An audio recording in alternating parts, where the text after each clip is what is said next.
Anyways, yeah, my apologies. Y'all probably couldn't even hear none of the YouTube videos. So, yeah, I'm restarting the stream. Pretty sure you can hear the video game and everything, but not the YouTube videos. So let's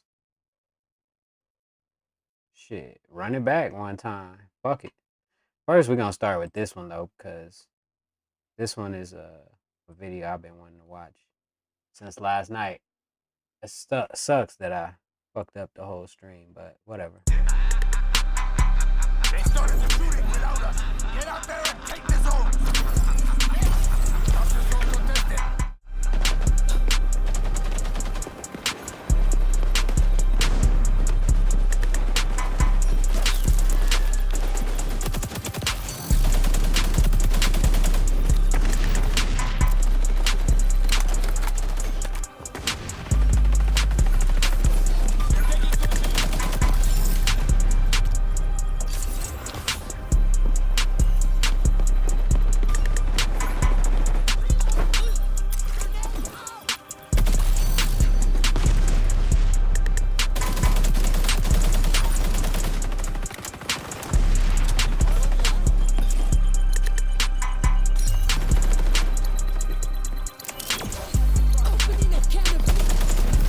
Damn, missed.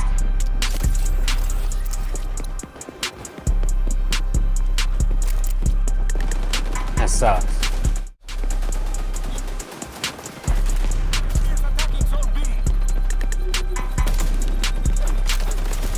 Damn, they got behind me.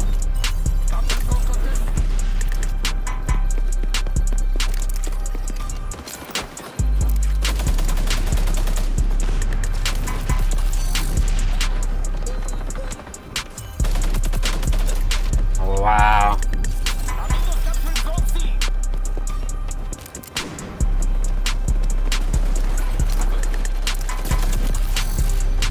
Damn.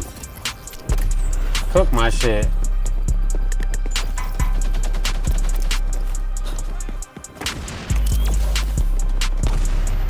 Can't see shit.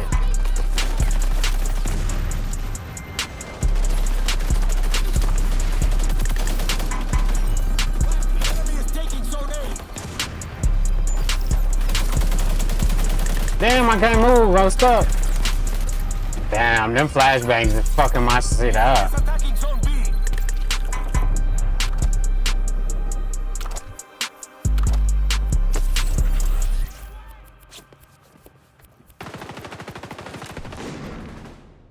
Where the fuck is the flashbang?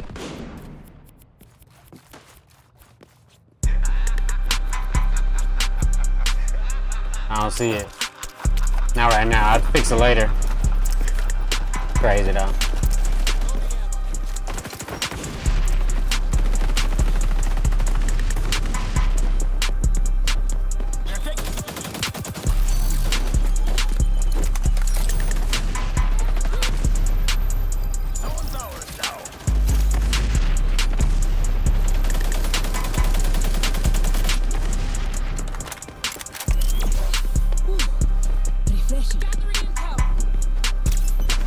Damn, I should have stayed into the cut.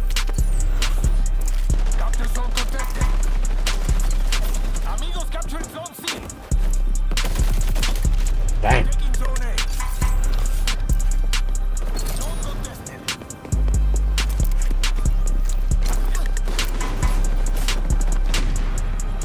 That's crazy.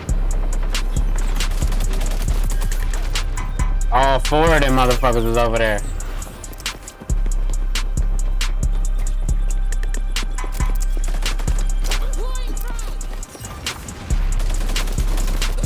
Damn, couldn't see shit that time. Too many of them.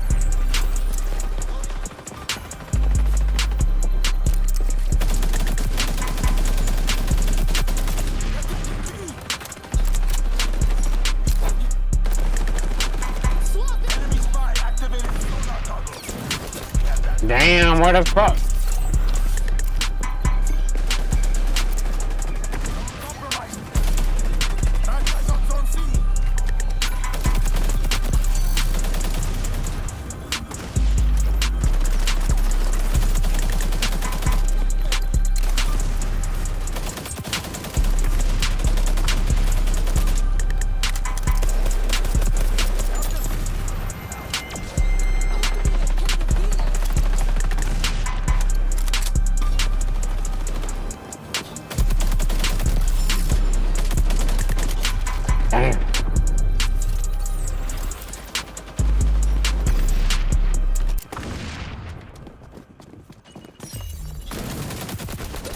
Damn! Motherfucker saw me, I saw him, couldn't do nothing about it. Moving on B.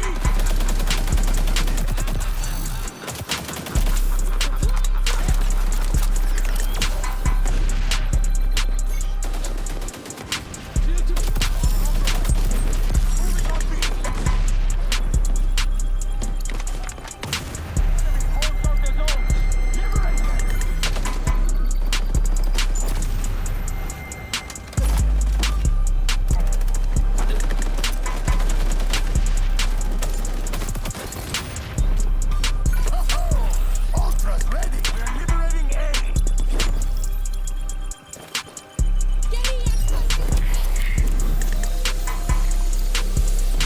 Capture zone is ours now.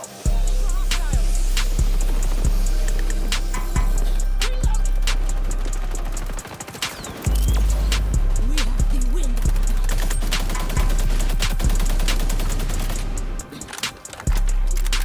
Zone contested.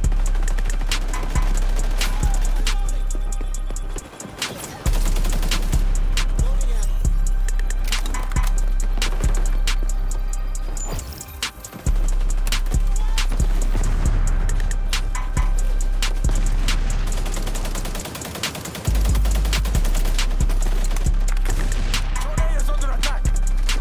Cuidado. Fire is coming around with their guns. Damn.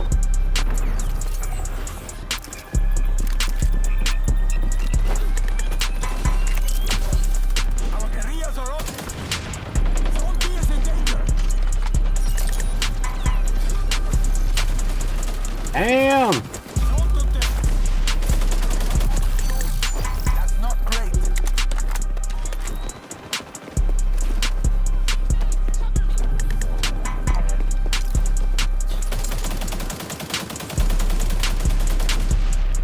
We're moving on.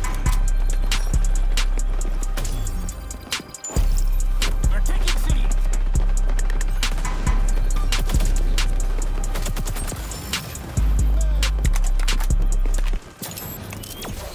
Opening a can of healers.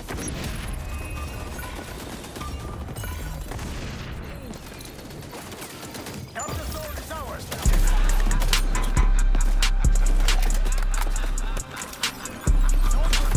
Oh shit, shotgun.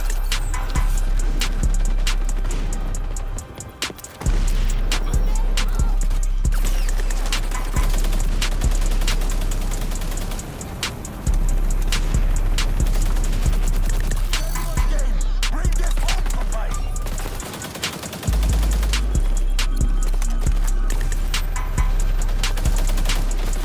Running out of time. Turn this around, combine.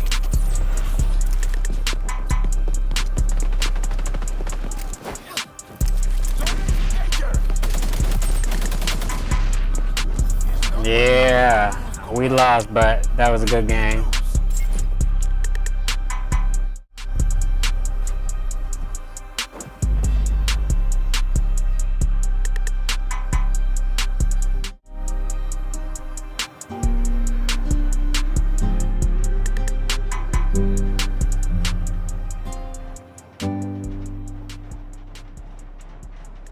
Hey, what's up, guys? He's like, hey, what's up, Today- guys? We have an interesting video. Now, to be honest, we don't really like talking about politics on this channel, and we plan to keep it that way. But this video has nothing to do with recent events. Although, with everything going on, I thought it would be cool to explore the hidden history of politics. I'm not going to comment on any of the things that have been happening recently, but I do think exploring the subject from a historical point of view may shed some insight on some of the things happening today, as many find themselves being completely polarized on one side or the other, engaging with the puppet show. We are fed this idea that we, the people, actually have a choice in our leaders, and that someone's gonna save us from the elites. And it doesn't have to be blackpill to suggest that everything is staged or planned. It sounds depressing, yes. However, it's only when we separate ourselves from the media, regardless if it's mainstream or the opposition, that we can begin to see that what's happening today has been going on for a very long time. I mean, really think about it. They started the shooting. Why do you think there are only two parties? You are either Democrat or Republican. But did you know that the Democrats and Republicans used to be a single merged party? We all know the saying, two wings of the same bird, and there is some truth to that, but it goes even further.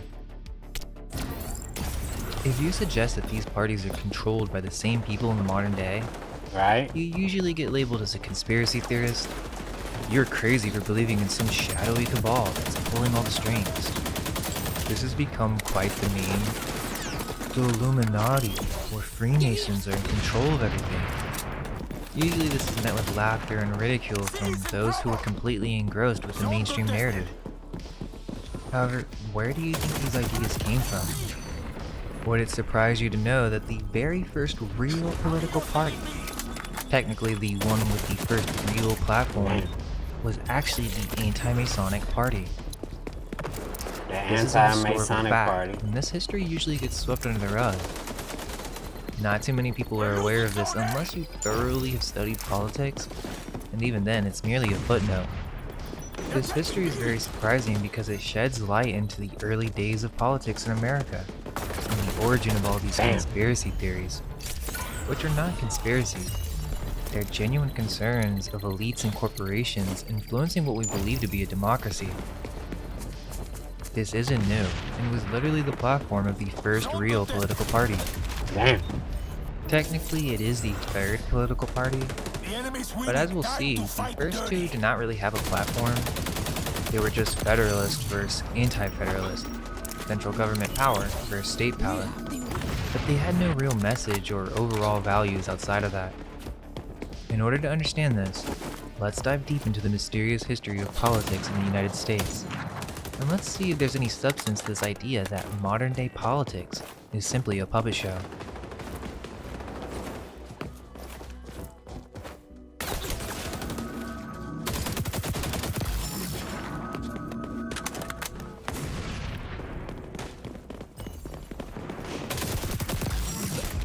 In the ancient world, politics was already shaping societies and dividing people into factions. In Rome, the struggle between the populares and optimates reflected tensions between common people and aristocrats. Julius Caesar, the Man. popularis leader, faced off against senatorial conservatives like Cato the Younger. This rivalry eventually culminated in civil war, That's the same with guy, Caesar's probably, too. assassination marking a pivotal moment in Roman political history. Ancient Greece, which we're told is the birthplace of democracy, saw its own political divisions. In Athens, citizens might align themselves with leaders like Pericles, who championed democratic reforms, or more conservative factions that preferred oligarchy. Zone A is under attack. The Greek city-states' political experiments from Athenian democracy to Spartan militarism laid the groundwork for many political concepts that we still grapple with today. Fast forward to medieval Italy, and you'd find yourself in the midst of the conflict between the Guelphs Medieval and the Italy? Ghibellines. This was a complex web of political, economic, and religious tensions that divided cities and families. The Guelphs generally supported the Pope, while the Ghibellines backed the Holy Roman Emperor. This conflict shaped Italian politics for centuries, influencing everything from city planning to artistic patronage. But what exactly is politics? Politics is the art and science of governing. It involves making decisions that apply to members of a group, whether that's a small town or an entire nation. It's about how power is distributed, how resources are allocated, and how conflicting interests are managed. The transition from ancient and medieval political systems to modern ones was a gradual process, sparked by significant social, economic, and philosophical changes. The Renaissance and the Age of Enlightenment played crucial roles in its evolution. Bring this home, As compadre. feudalism declined and trade expanded, a new merchant class emerged, challenging the traditional power structures of monarchy and aristocracy. Now, of course, this is the story we're told on how the common man challenged the prevailing power structures. Enlightenment thinkers like John Locke, Montesquieu, and Rousseau proposed new John ideas Locke, about Montesquieu. government, individual rights, and the social contract. Losing B. These ideas spread through books, salons, and universities, influencing a generation of political activists and revolutionaries. It was against this backdrop of intellectual ferment and social change that Europe's modern political landscape began to take shape in the 17th and 18th centuries. In England, the Glorious Revolution of 1688 set the stage for a new political order. Two main factions emerged. The Whigs, these were the progressives of their day, wanting to limit the king's power. Close win. Think rebels with powdered wigs. They supported constitutional monarchy and believed Parliament should have the upper hand. The Whigs drew support from the emerging middle class, religious dissenters, and reform-minded aristocrats. Then you have the Tories, the traditionalists who backed the monarchy, basically the king's fan club. They favored the established order and a stronger role for the monarch. Tories typically represented the interest of the land gentry and the Anglican Church. These factions would evolve into Britain's first modern political parties, setting a precedent for oppositional politics that would influence democracies worldwide. Meanwhile, France was about to experience a political upheaval that would shake Europe to its core. The French Revolution of 1789 brought radical new ideas about citizenship, equality, and the role of government. As the revolution progressed, two key factions emerged. The Jacobins, these were the hardcore revolutionaries, a bunch of angry philosophers with pitchforks. Led by Maximilien Robespierre, they pushed for radical change and weren't afraid to use violence to achieve their goals. The Jacobins advocated for a strong centralized republic, universal male suffrage, and the complete dismantling of the old feudal order. Then you have the Girondins, the more moderate bunch. They wanted revolution, but maybe with a bit less of chopping of the heads.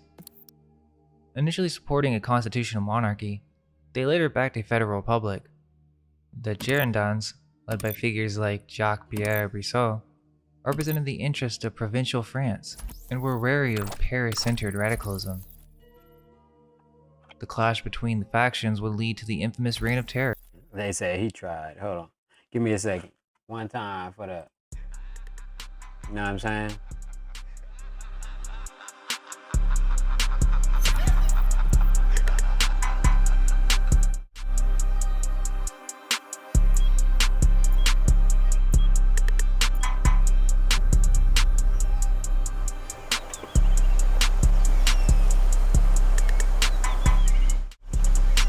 Alright, let's get started.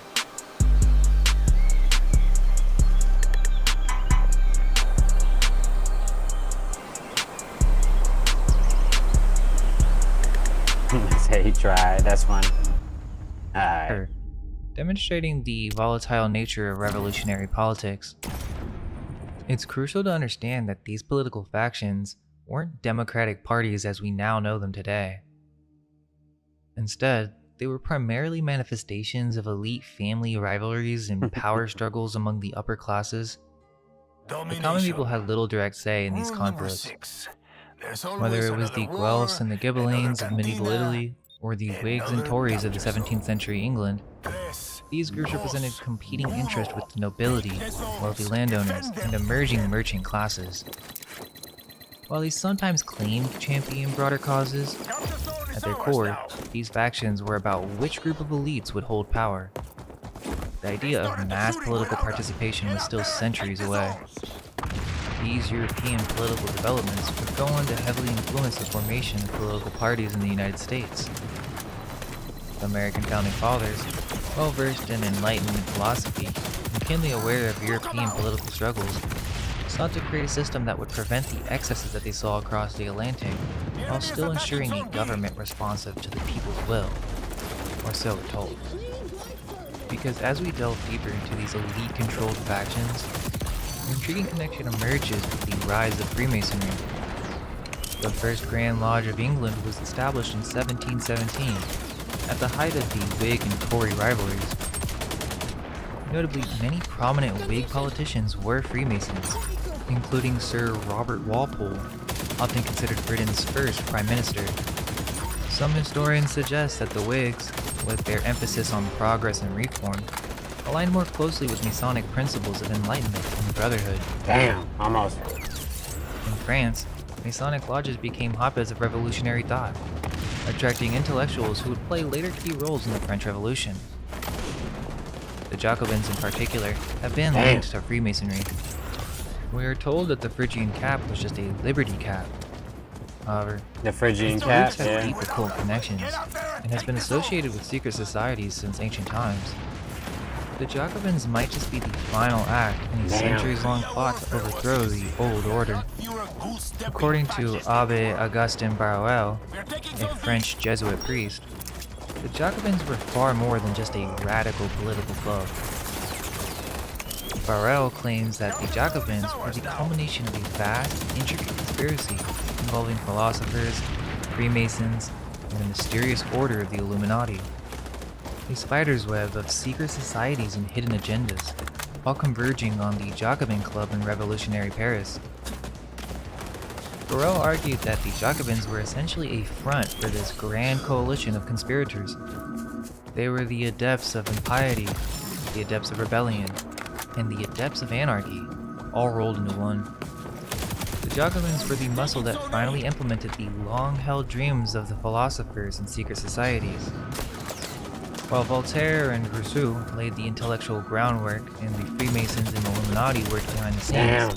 the Jacobins took center stage to bring down the monarchy and the church in a spectacularly bloody fashion. But the thing is that Barruel claimed that the Jacobins were using the same secretive hierarchical structure as the Freemasons and the Illuminati. Could the Jacobin Club have been just another lodge in this vast Damn, conspiracy, bro. hiding in plain sight? Maximilien Robespierre, the infamous leader of the Jacobins, has been suggested to be a Freemason. While concrete evidence of his Masonic membership remains elusive, many researchers point to compelling circumstantial links between Robespierre and Freemasonry. One of the most intriguing connections is Robespierre's establishment of the Cult of the Supreme Being, this Damn, right theistic behind me. belief system, which briefly became the state religion during the French Revolution, and incorporated symbolism that bears striking similarities to Masonic imagery. Moreover, the very structure and rituals of the Cult of the Supreme Being seem to echo Masonic practices. The emphasis on reason, virtue, and the supreme architect of the universe aligns closely with Damn. Masonic philosophy. Some historians argue that Robespierre may have been attempting to create a public version of Masonic ideals through this new cult. Robespierre's political ideologies, his approach to governance, and even his rhetorical style bear the hallmarks of Masonic influence. The secrecy surrounding Robespierre's personal life and the destruction of many documents during the Thermidorian reaction have only fueled speculation. The Jacobins' famous slogan, "Liberty, Equality, Fraternity," takes on a sinister new meaning in this light. Could it have been a Masonic code all along, hidden in the heart of the French Revolution? Damn, I missed all While those mainstream fucking historians shots. might scoff at these ideas, Barruel's work invites us to look beneath the surface of the French Revolution. Were the Jacobins really the puppet masters? Or were they themselves puppets in a game that had been played out for decades, if not centuries? While the exact influence of Freemasonry on these political movements is debated and often veiled in secrecy, the overlap between political and Masonic membership is undeniable. As we turn to the formation of the first US political parties, it's crucial to consider how these European political and fraternal traditions, including the possible Masonic influences, may have shaped the thinking of America's founding fathers, many of whom were known Freemasons. As Europe's political experiments were coming to an end, the American founding fathers were taking notes. They cherry-picked the best ideas, Montesquieu's separation of powers, the British Parliament's checks and balances, and the concept of opposing parties. But they didn't stop there. They conveniently mixed in some Masonic principles of brotherhood and enlightenment, sprinkled in some revolutionary spirit of the Jacobins, topped it all off with a heavy dose of rugged individualism and distrust of centralized power.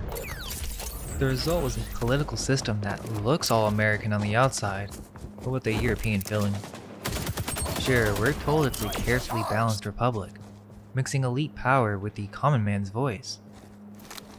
But what if our founding fathers weren't just inspired by European ideas? what if they were actually bringing over these same secret handshakes and backdoor deals that Right. ran the show in Europe? Think about it. Freemasonry, secret clubs, revolutionary ideas. All that stuff didn't just stay on the other side of the pond. It hopped on the same boats as our powdered wig wearing founders. Powder the wig. So we gotta ask founders. ourselves, did they really cook up this new system from scratch? Or were they just setting the table for these same old power players, just with a new menu? Playing cool, but this close to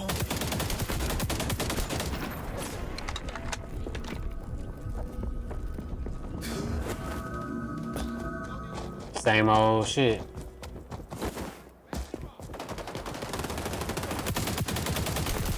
It's no secret that many of our founding fathers were Freemasons, Critical. but just how deep did this influence go? George Washington, the OG Mason president. He was initiated in almost had him off. 1752 and even laid the cornerstone of the US Capitol in full Masonic regalia. GG, good game though. Washington even invoked a great spirit in the sky when he founded the city that would bear his name. I'll be right back. Give me 1 second.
My bad. I'm back now.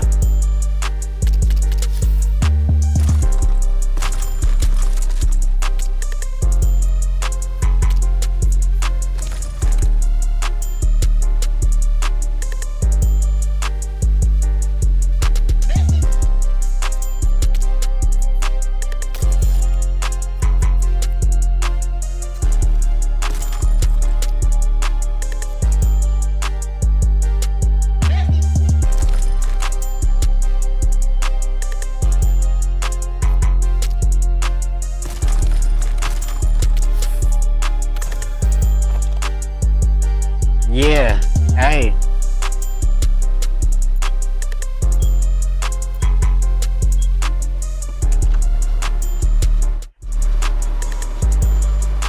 Alright.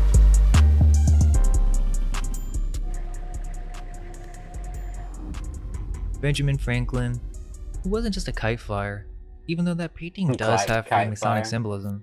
In fact, he was a Grand Master Mason who helped write the constitutions of the Freemasons. Oh, and what's up with all those bodies under his basement? John Hancock, who probably practiced his signature at Masonic meetings.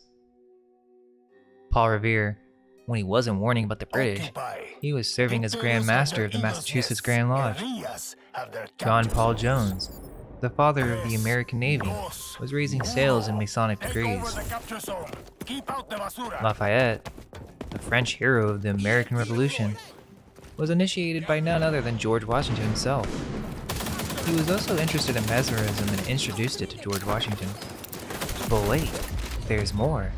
MP7. So many notable Masons from this Splash. era, and that's not even considering the ones who kept their affiliation secret.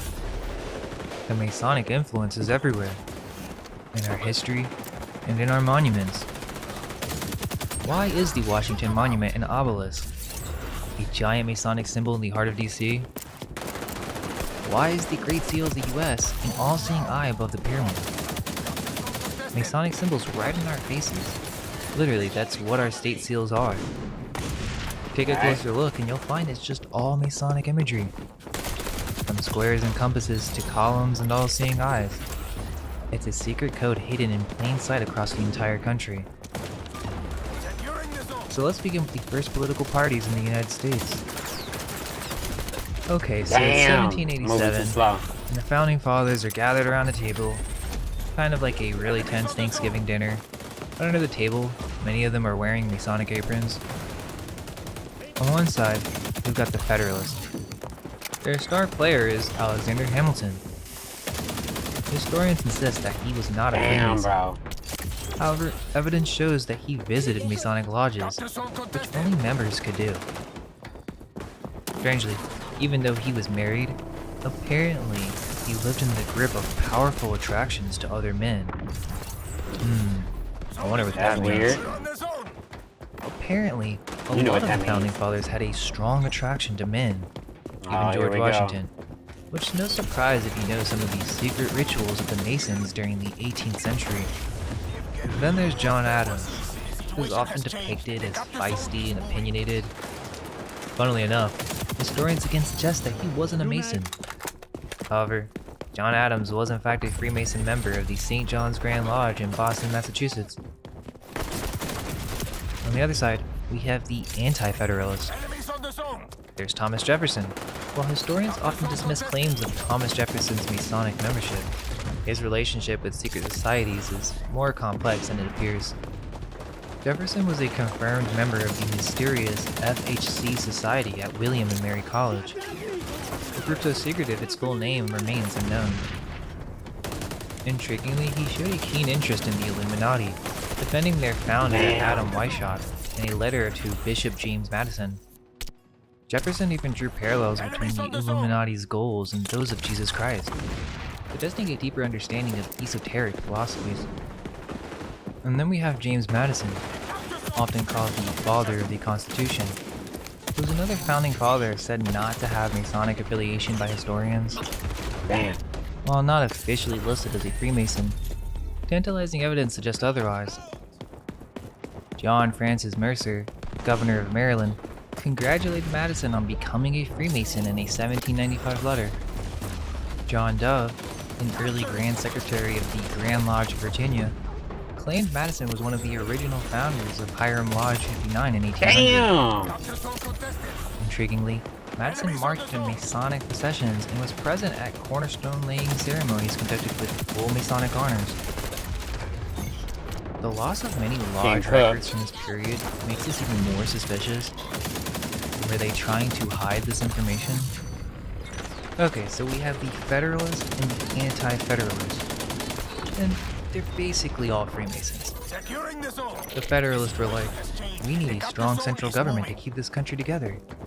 And then the Anti-Federalists were like, whoa, big government, the state should call the shots.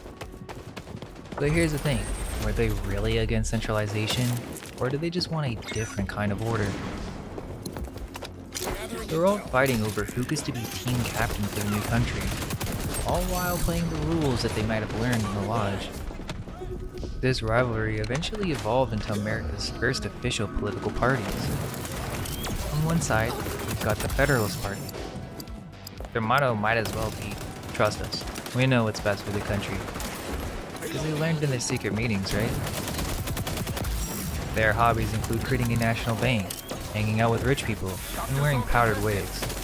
Oh, Powdered and of course their wigs. lodge meetings. On the other side, there's the Democratic Republican Party. At the time, it was known as the Republican Party. However, this is not to be confused with the modern Republicans. Right. The Democratic Republican Party was a single entity that later split into the modern Democratic and Republican parties, though not directly. The Democratic Republican Party's motto was power to the people Shot in the back and with the a shotgun, states. definitely. But which people? The initiated? These guys love praising farmers, criticizing the British, and using Masonic networks to spread their message. The big picture here is that America apparently started out trying to avoid political parties, but ended up creating a two-party system in a very short period of time. It seems like they intentionally invented political drama, and we've been binge-watching ever since. Binge watching ever since. The zone contested. Got shot in the head.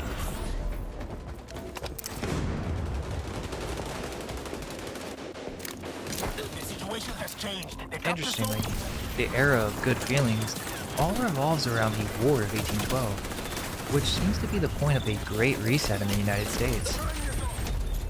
This conflict, often overlooked in our history books, might have been more pivotal than we're led to believe. After the War of 1812, the Federalist Party, the original elite political party, suddenly crumbled. But why? On the surface, we're told it was due to their opposition to the war, which made them appear unpatriotic. But could there be more to the story? Well, the War of 1812 saw the burning of Washington, D.C., including the White House and the Capitol. In the aftermath, we see a rapid decline of the Federalists and a rise of Masonic influence in rebuilding efforts. Is it a mere coincidence that many of the architects and planners involved in the Reconstruction were Freemasons? The capture zone is changing Moreover, location. the war's end ushered in a new economic era, with the chartering of the Second Bank of the United States in 1816. But here's the thing. The Federalists, led by Alexander Hamilton, had originally championed the idea of a strong central bank. They established the first Bank of the United States in 1791. The Democratic Republicans, on the other hand, initially opposed the idea, viewing it as unconstitutional and a threat to state rights. But after the War of 1812, something strange happened. The Democratic Republican controlled Congress and presidency under James Madison. Yes, the same party that had opposed central banking, chartered the Second Bank of the United Can't see States. shit. It was as if the Democratic Republicans had adopted a key Federalist policy just as the Federalist Party itself was fading into obscurity. This begs the question, who really stood to gain from this new financial order? Was this shift a result of wartime pragmatism? Or were there unseen forces at work manipulating both parties to serve a hidden agenda? By 1816, the Federalist Party couldn't even field a presidential candidate. Was this truly just political unpopularity? Or had they served their purpose in introducing the concept of central banking, only to be discarded once the Democratic Republicans could be brought around to the idea? The central bank was the central government. So the real story of the Federalist decline, the Democratic Republican shift on banking policy, and the subsequent era of Damn. good feelings may be hidden in the shadows of secret societies and backroom deals.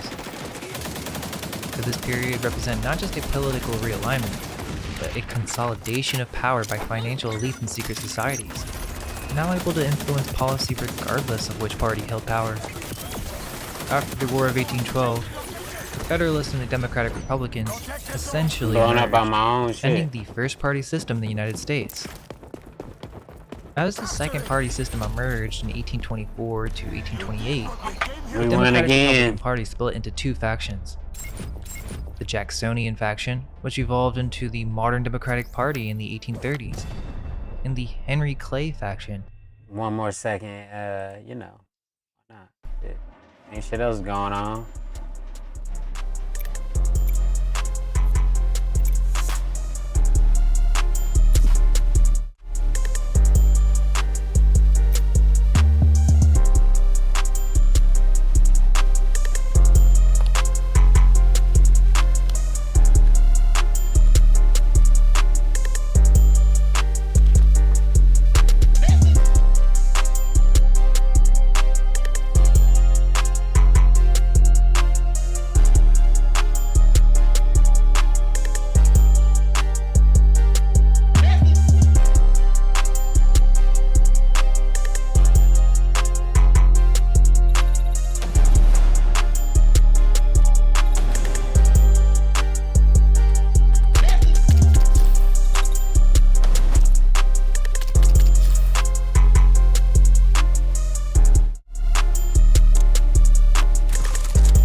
nobody voted for that map and it still won. That's crazy.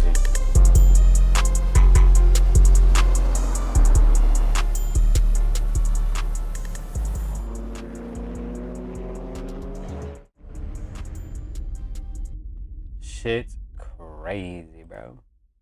Shit's crazy. which was later absorbed by Clay's Whig Party. We'll delve deeper into these new parties shortly, but it's crucial to note that before the second party system could fully take shape, another significant political entity emerged. Between the decline of the first party system and the rise of the second, a unique party formed that would shake the foundations of American politics: the Anti-Masonic Party.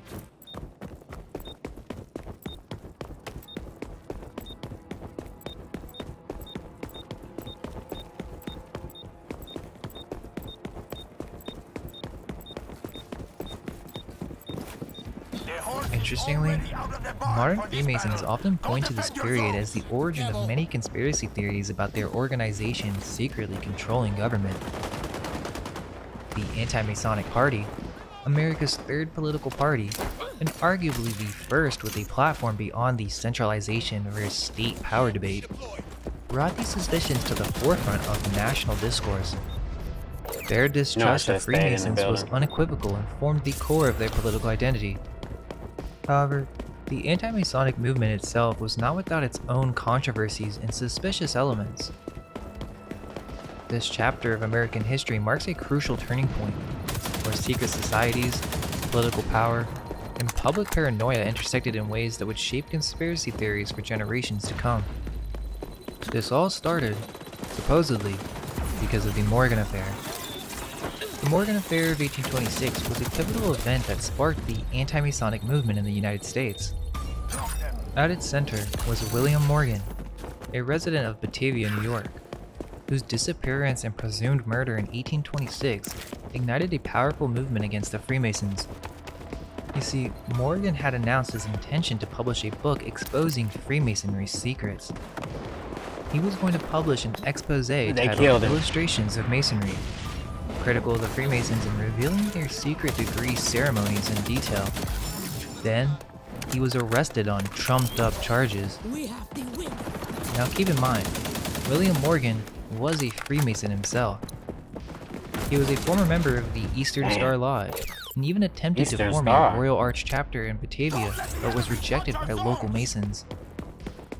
It was this that led him to retaliate, and supposedly, he threatened to expose all of Mason's secrets. However, the strange part about this is, then why would you collaborate with a news publisher, David Miller, in order to announce that you're going to be doing this?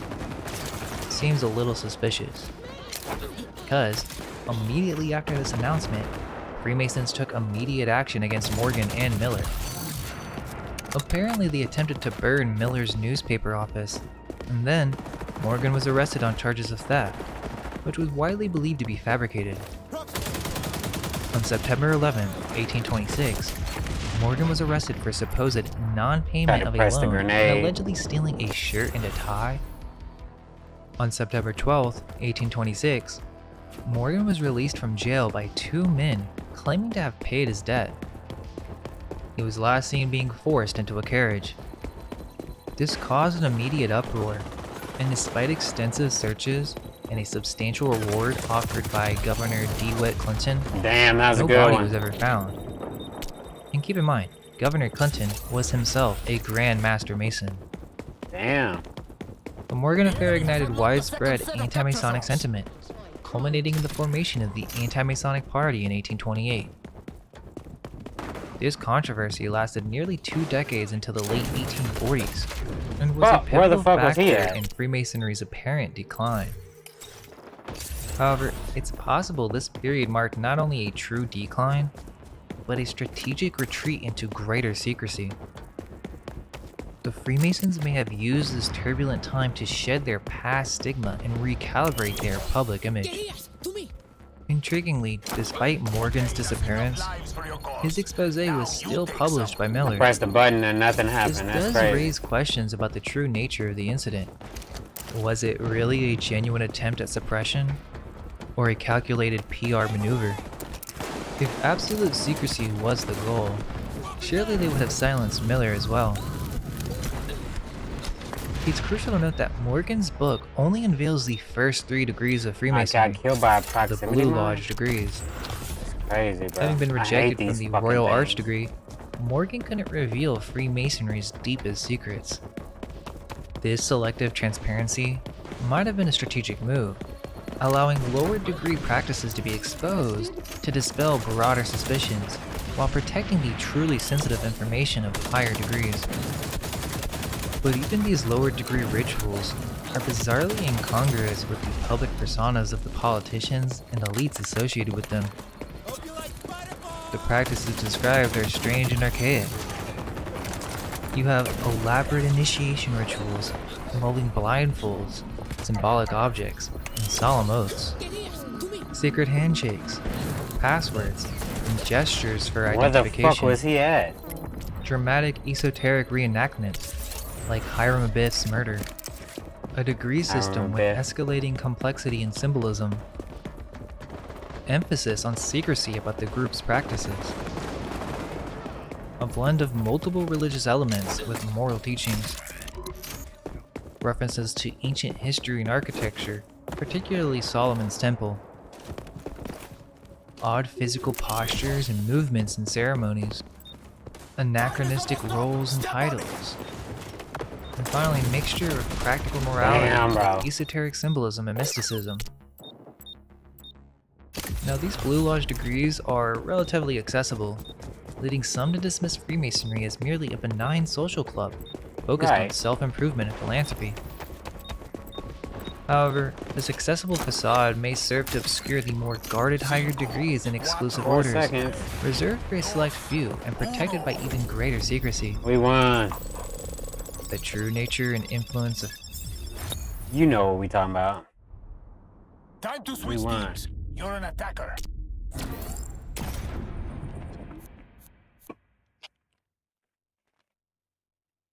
Alright, my bad. Freemasonry may lie in these hidden echelons, far from public scrutiny. The Anti-Masonic Party emerged as the first significant opposition to Andrew Jackson's Democratic Party, marking a crucial moment in American political history.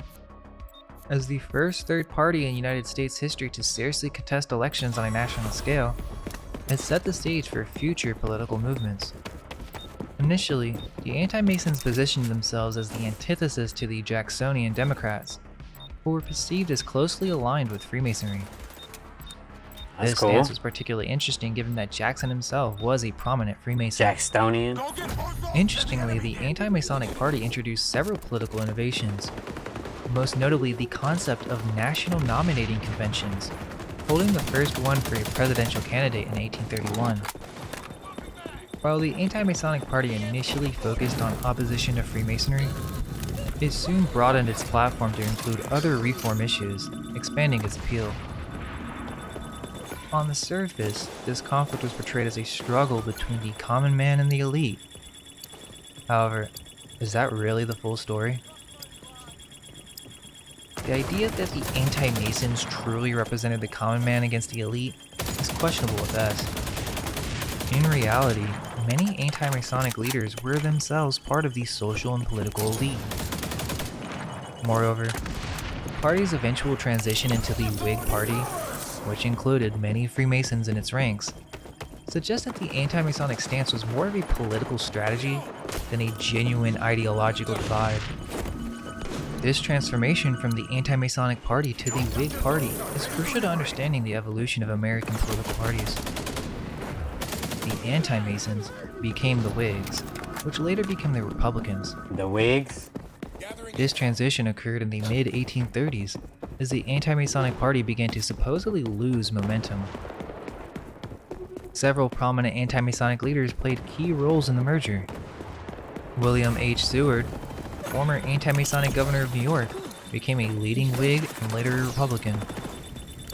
Thaddeus Stevens, a staunch anti-Mason from Pennsylvania, transitioned to the Whig Party and eventually became a Republican leader. We're about to outperform the bad Millard guys. Fillmore, who started his political career as an anti-Mason, became a Whig and later the 13th U.S. president. Yeah. I think we won. John Quincy Something happened. Adams, while not originally an anti-Mason, People will remember allied that with the one. party and then became a key figure in the Whig Party. William Wirt, the anti-Masonic presidential candidate in 1832, later aligned with the Whigs.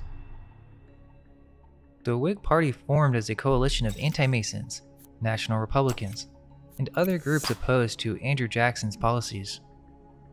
This merger allowed former anti-Masons to broaden their political influence beyond the single issue of opposing Freemasonry. So first, it was anti-Masons versus Democrats, or basically anti-Masons versus Freemasons. Then the anti-Masons became the Whigs, which eventually evolved into the Republican Party. While the Right. Freemasons were primarily associated with Anti-Masons the Democrats, this are the isn't to say Republican that the Party Whigs were nowadays. still anti-Masons. In fact, the anti-Mason stance appears to have been more of a political strategy than a genuine ideological position. After joining the Whig Party, both major parties were significantly influenced by Freemasons.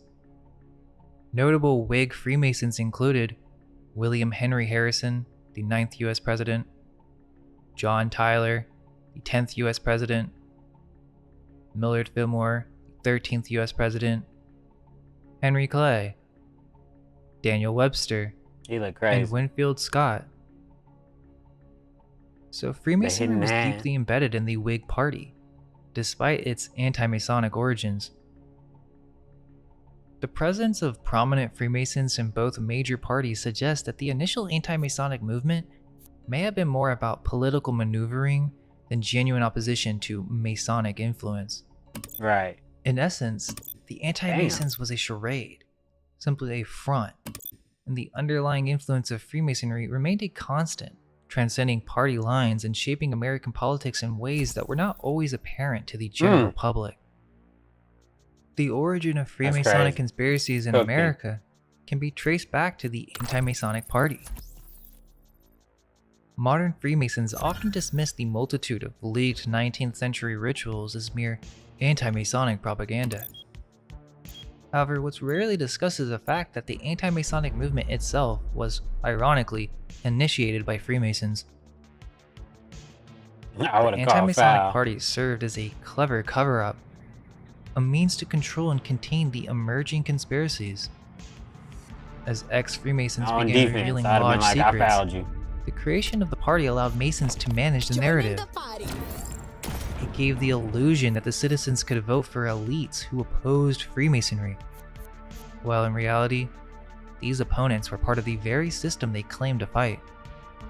The inevitable failure of the anti-Masons to gain significant power was, in retrospect, a foregone conclusion.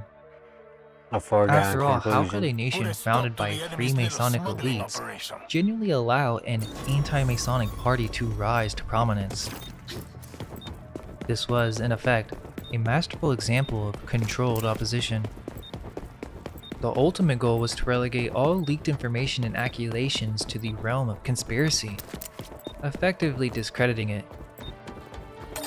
This strategy laid the groundwork for what we now recognize as conspiracy theories in the United States, particularly the concept of a shadowy cabal controlling events from behind the scenes. Looks like we got here late. Make yourself useful. In this light, the anti-Masonic movement appears less as a genuine opposition and more as a sophisticated ploy to shape public perception and control the narrative surrounding secret societies in America. Okay, but this is when things get really bizarre.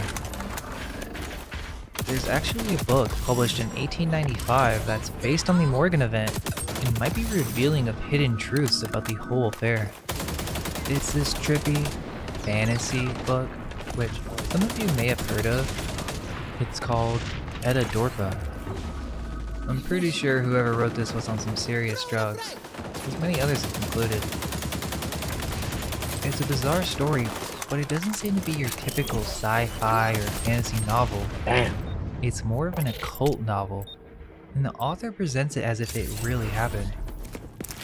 Edda Dorpa is Aphrodite spelled backwards, and the Aphrodite first spelled editions of the book were backwards. Okay. distributed privately. The second edition features a pyramid with a Star of David and an X on it, which is common in Freemasonic imagery. Fuck, bro. This book deserves its own video. but I'm bringing it up because it's basically about how William Morgan was initiated into an elite brotherhood after being kidnapped. After In the being book, kidnapped. he's Okay. called I Am the Man. The main protagonist, who is initially a member of a secret society, implied to be the Freemasons. He threatens to expose their secrets, which leads to his kidnapping, just like the actual Morgan event. Except this time, we learn about what Damn. really happened to Morgan. I'll quickly summarize the story, but let me break down how this is a Freemasonic book disguised as a fantasy novel. The author, John Uri Lloyd, was a pharmacist and a chemist interested in the occult and alchemy. Just backing up. It's not clear if he was a Freemason, but the book's illustrator, J. Augustus Knapp, was a famous Freemasonic illustrator. They cooked Knapp my is shit. It was best two of known them. for his esoteric paintings featured in Manly P. Hall's The Secret Teachings of All Ages. Manly P. Hall, my boy. Interestingly, Knapp himself was a Theosophist and an honorary 33rd degree Scottish Rite Freemason. His illustrations for Edda Dorpa are insane and make the story even more intriguing. That alone deeply associates the book with Freemasonry, but the entire story itself is filled with Freemasonic symbolism. The story is told as a history, not a fantasy, and the full name of the book is actually Edda Dorpa, or The End Oh, of that's the my Earth, bad. I wasn't a looking. strange history of a mysterious being in the account of a remarkable journey. The author gets a Man, I was looking at manuscript something from a else. friend named Drury, who's our main character in the story. Now, Drury gets this manuscript from a mysterious man called I Am the Man, or I Am the Man Who Did It. This guy appears out of nowhere, kind of like a ghost, but he's not a ghost.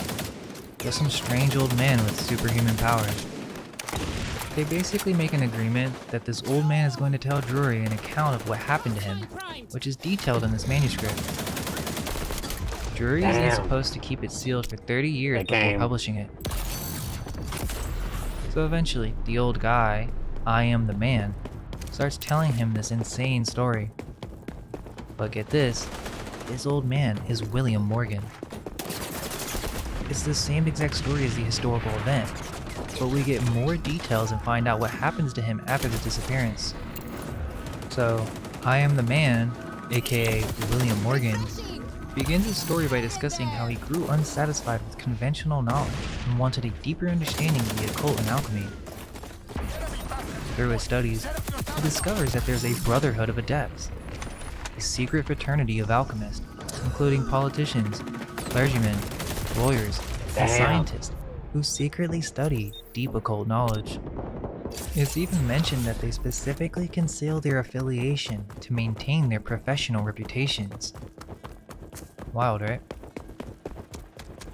William is then given a letter with instructions on how to join the secret society by an unknown member. The letter details that this brotherhood has existed since ancient times and is in pursuit of an advanced state of consciousness. Damn. Inspired by the letter, William joins the secret society, or cult, accepting its pledges. Well, William joins the secret order and immediately decides that his intent was to reveal their secrets to the public, believing it would benefit humanity.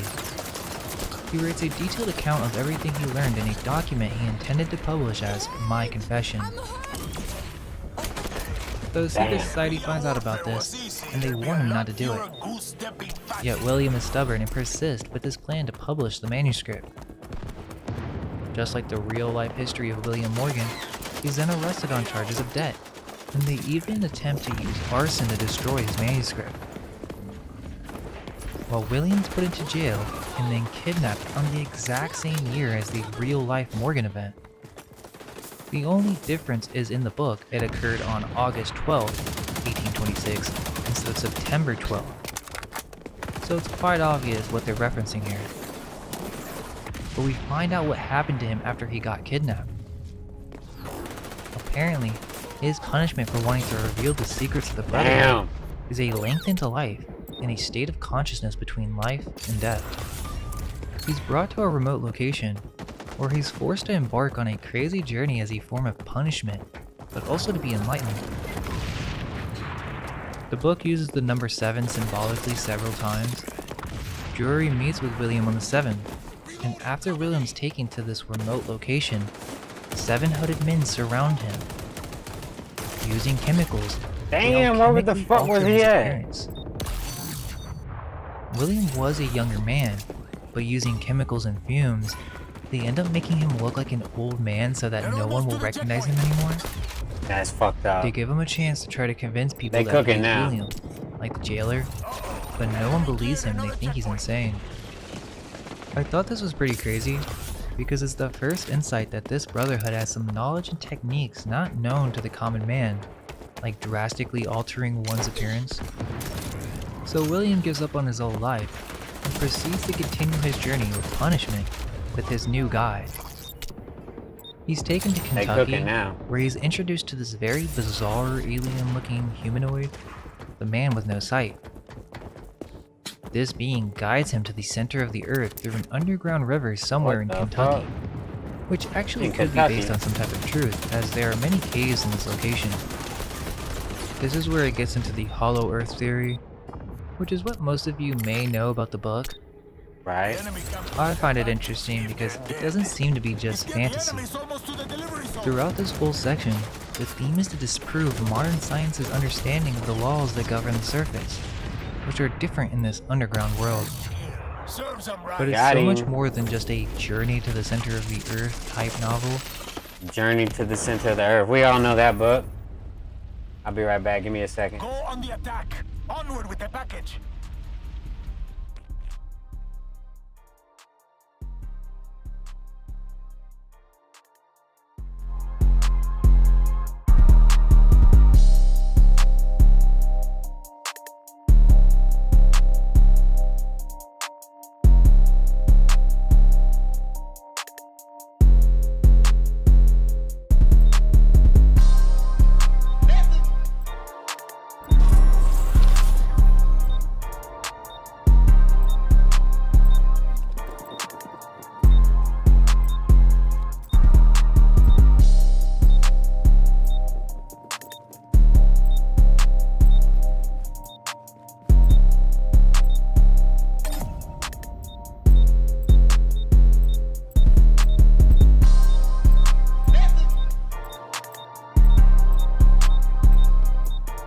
They made it to the delivery zone last time. Now we need to do the same, but faster.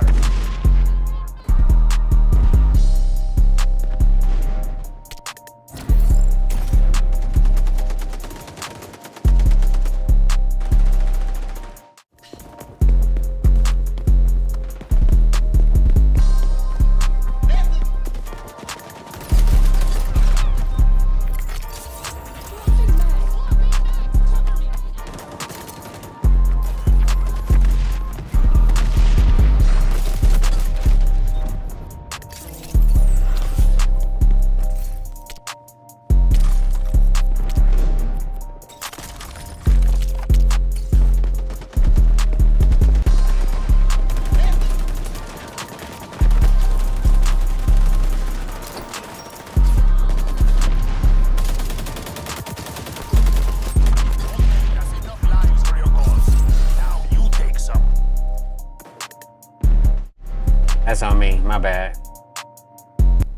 I thought I was gonna come in and get a couple kills, and instead I didn't get nothing. Actually, the author was inspired by Vril, I got the cooked. Power of the Coming Race, which details an advanced civilization that lives underground and has developed spiritual powers such as telepathy and healing. Package In Edadorpa, it's the same thing. They journey further underground, and we find out that there's a life-enhancing quality to the air, which makes the need for breathing, eating, and sleeping unnecessary. I won't dive too deep into the rest of the book. You can check it out yourself. But the reason I bring it up is twofold. First, it's literally based on the Morgan event. Second, it involves a brotherhood of adepts journeying through what's essentially Zoroaster's cave.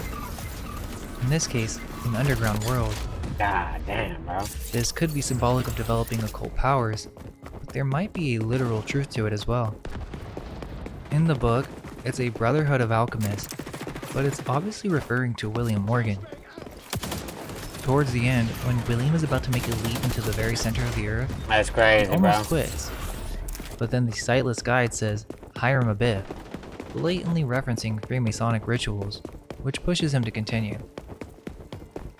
The whole murder of Hiram Abiff is even mentioned in the actual real-life William Morgan expose as part of the lower degrees. That's So it's not a crazy. stretch to say this whole They book is cooking. a Freemasonic allegory. Even crazier, the end of the book gives instructions to remove a page, meaning it's incomplete on purpose. This might explain why the first edition was exchanged privately. That could have been the full version. Now of course many of you will say, okay, that's just fantasy. But maybe there's something more to these ideas. Perhaps there's truth to this concept of Agartha, or advanced spiritual civilizations underground. It's a prevalent myth in many different cultures. Damn. But the biggest reason I bring this up is that the book essentially reveals that politicians and the highest players of society are involved with an occult brotherhood, kept secret through oaths.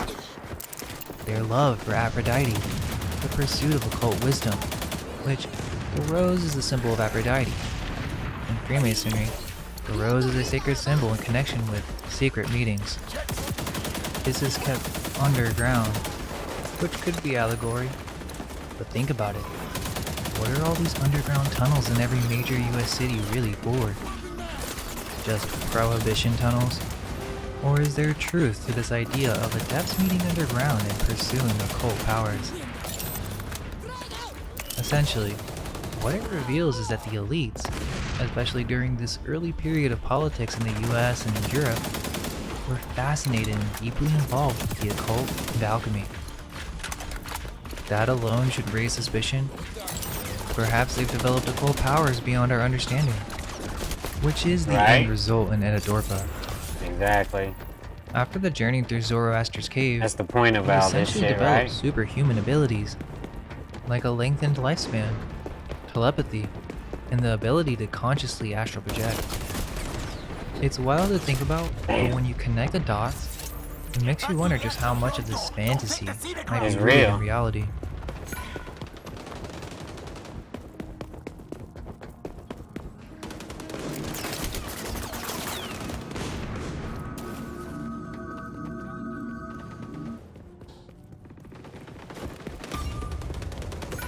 So after the 1830s, I thought I saw Anti-Masonic somebody in Party, the fucking corner once a camping powerful like a force in bitch. American politics, began to crumble.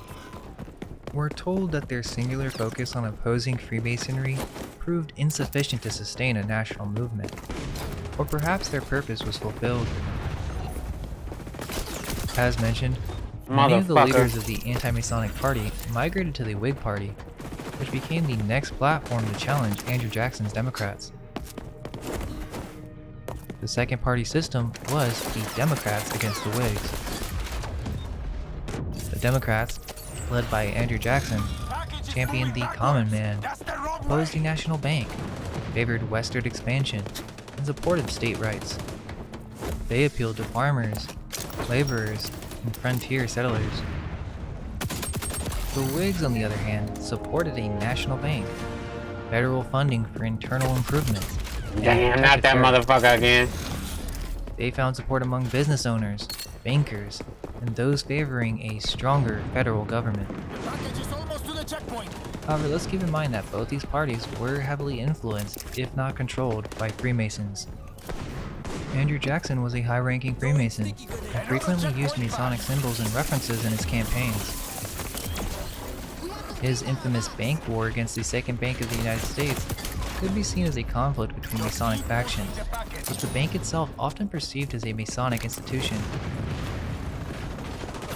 On the Whig side, even though they supposedly opposed Jackson, they too harbored many prominent Masons in their ranks.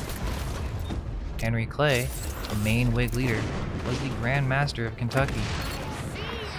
William Henry Harrison, the first Whig president, was also a Mason. How can we truly believe these people were fighting each other when they were part of the same brotherhood? God damn, bro. One thing that's very strange, but also revealing in the history of American politics, is the Know Nothing Party. The Know Nothing Party. Okay, what kind of name is that for a party? Well, most people have never heard of them, and if they have, it's mostly for their anti-immigrant Damn. sentiments. Vámonos, you're missing all the fun. They later became the American Party and believed in a Catholic conspiracy to subvert civil and religious liberty in the United States.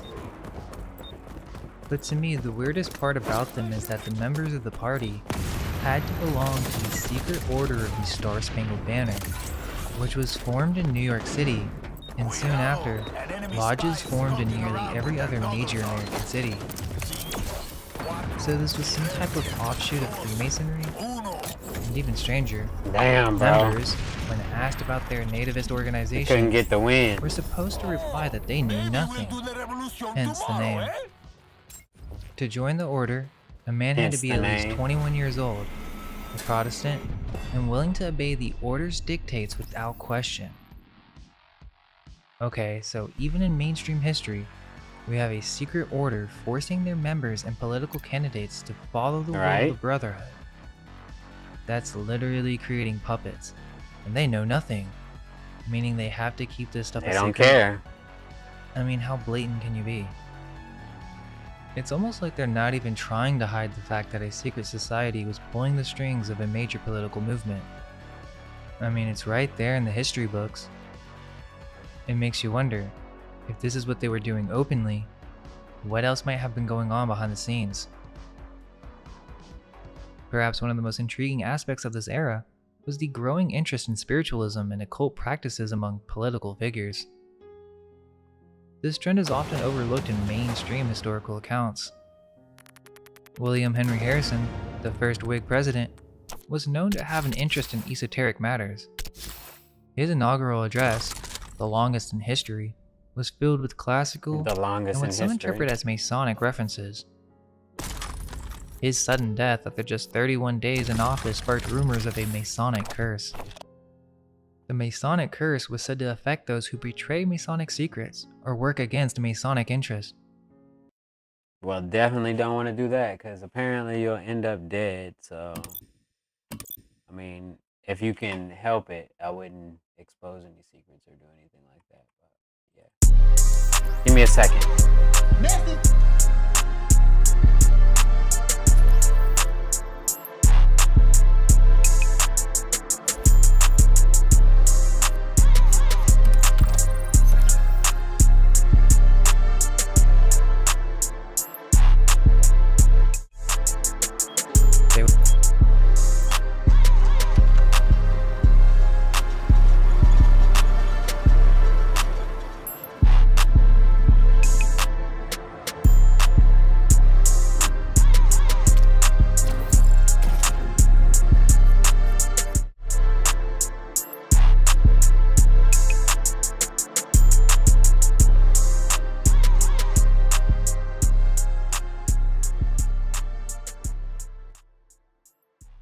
They would face supernatural retribution.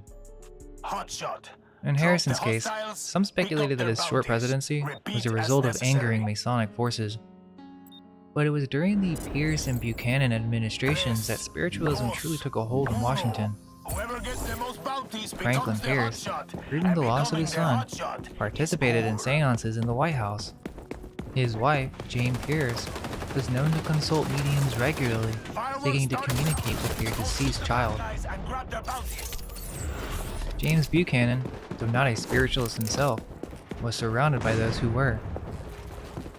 His niece and de facto First Lady, Harriet Lane, was fascinated by the movement. Give them a guerrilla welcome. The White House during this period became a hub for mediums and seances, with politicians and their wives frequently participating. Even Abraham Lincoln attended seances at the behest of his wife, Mary Todd Lincoln. She became deeply involved in spiritualism after the death of their son, Willie, often inviting mediums to the White House to conduct seances. Actually, William Seward, Lincoln's Secretary of State, petitioned Congress on behalf of spiritualists to fund research into spirit communication. The rise of spiritualism in America can be traced back to the Fox sisters in 1848. Kate and Margaret Fox claimed they could communicate with spirits through a series of knocks. Their demonstrations caught the public's imagination and sparked the spiritualist movement. President Millard Fillmore intrigued by these claims, invited the Fox sisters to the White House in 1852 for a demonstration of their purported abilities. While the mainstream narrative suggests that the Fox sisters were mere tricksters who fooled gullible people, including powerful politicians, this simplistic explanation may not capture the full complexity of the situation. Is it plausible that some of the most influential men in American My bad. politics My were mic so was off easily again. deceived? Perhaps the Fox sisters story serves as a convenient cover for the deeper occult interest of the political elite. The sisters' eventual confession of fraud led many to dismiss the entire spiritualist movement as a hoax. However, this overlooks a crucial fact. Occult rituals and seances were indeed conducted multiple times within the White House, regardless of their efficacy. The point isn't Right. whether these practices were real, but rather that the nation's leaders were actively engaging in attempts to communicate with spirits. This aligns suspiciously well with one of Freemasonry's fuck? purported secrets: the ability to converse with angels and higher beings for guidance. Could the public narrative of grieving first ladies trying to contact deceased children be a smokescreen for more esoteric practices? It's worth considering that a sudden interest in seances Microphone contested. seems unlikely without prior familiarity with occult concepts. Furthermore, the timing of the spiritualist movement's rise coincides with Freemasonry's need to rebuild its public image after the anti-Masonic Wow, bro. 2 people shooting me every time. the spiritualist movement have been a way to normalize certain occult ideas, or to perceive them as a simple trick in the public consciousness, making Masonic occult practices seem less likely to be real. Activating sonar. While obviously we can't prove that the Fox sisters were part of a larger cover-up, their story certainly provides a convenient narrative that distracts from the undeniable fact that occult practices were indeed occurring at the highest levels of government, rooted in traditions and beliefs that long predated the spiritualist movement. As the nation expanded westward, Freemasonry Wow. played a significant role. Every time I Concept of fucking look, manifest destiny, it's 2 people championed trying to by the kill me. Democrats, resonated with Masonic ideals of spreading light and civilization. James K. Polk, another Masonic president, oversaw the massive territorial gains of the Mexican-American War. During this conflict, military lodges proliferated among American troops. These lodges served not only as social outlets for soldiers, but also as a means of spreading Masonic influence into newly acquired territories. Some historians argue that this Masonic presence played a role in the rapid integration of these areas into the United States. The California Gold Rush of 1849 saw a further spread of Masonic lodges westward. Many of the new Masonic settlements Gold established Rush. lodges early on, often before other civic institutions. That's pretty crazy. I've been living in the West all my life and I ain't know most of this shit. But yeah, that's fucking crazy as shit.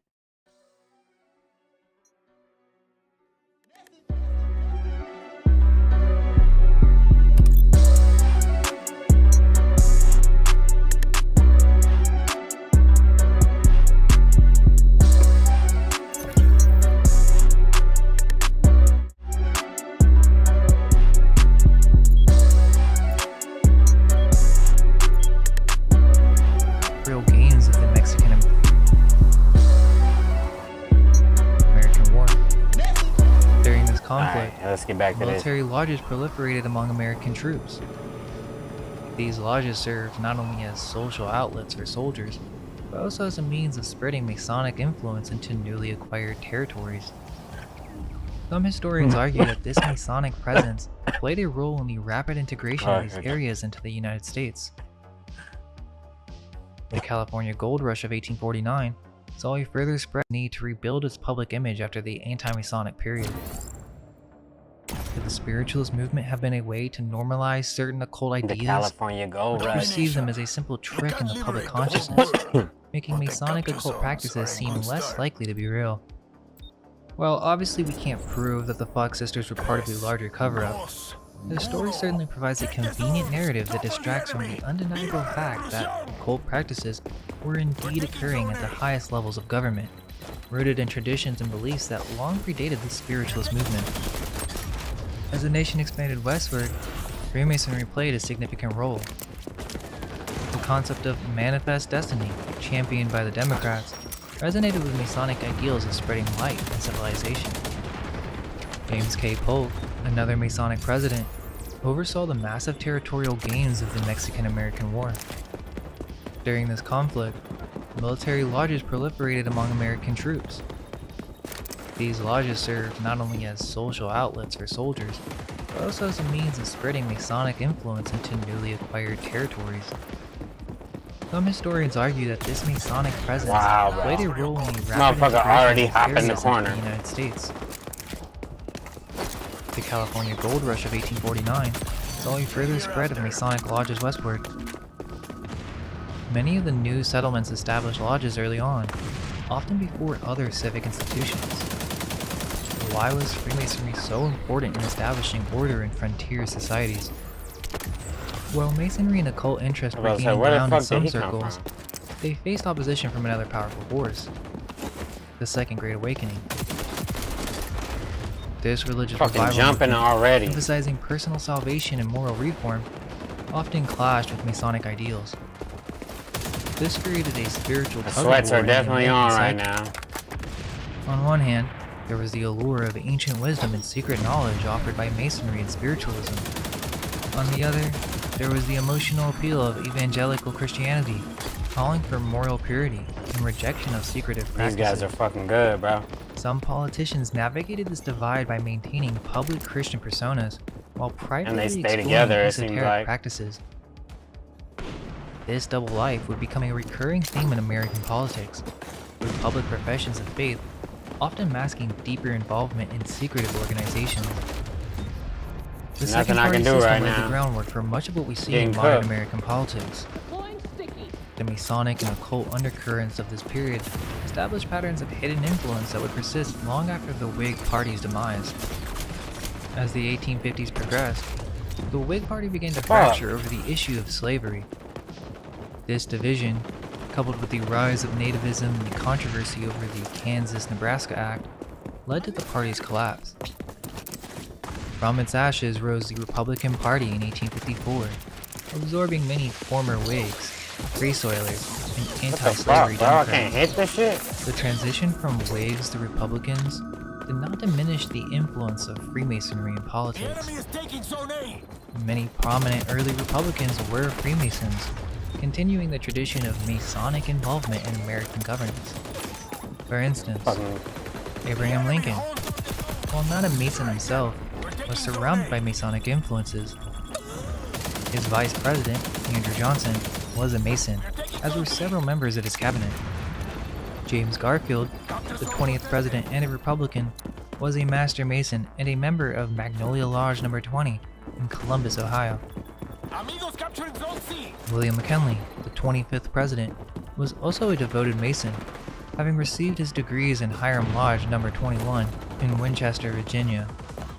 Theodore Roosevelt, 26th president, was a member of Massanutten Lodge No. 806 in Oyster Bay, New York. These are just a few examples of the continued Masonic presence in the Republican Party. The shift from Whigs to Republicans did not represent got a break every from fucking Masonic zone. influence, Zone but compromised. rather a continuation of it under a new political banner. motherfuckers just jumping around. That's crazy. We're taking But yeah, in a minute I'm finna hop off, do some other shit. Cause all the fucking sweats is on this shit today. The second party system collapsed. Motherfucker after the rocking around Kansas-Nebraska full Act of speed with a 1854. shotgun. Shit This crazy. act effectively repealed the Missouri Compromise of 1820, allowing new states to decide for themselves whether to permit slavery. This upset the Whigs because it reopened the issue of slavery expansion, which the party had been struggling to navigate.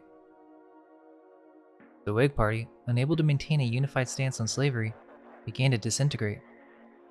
Contrary to some modern I'll holler at misconceptions, y'all the on some early other shit. Maybe we'll finish this Republican shit Party later was or staunchly- whatever. But I'm gonna take a break and come back maybe later.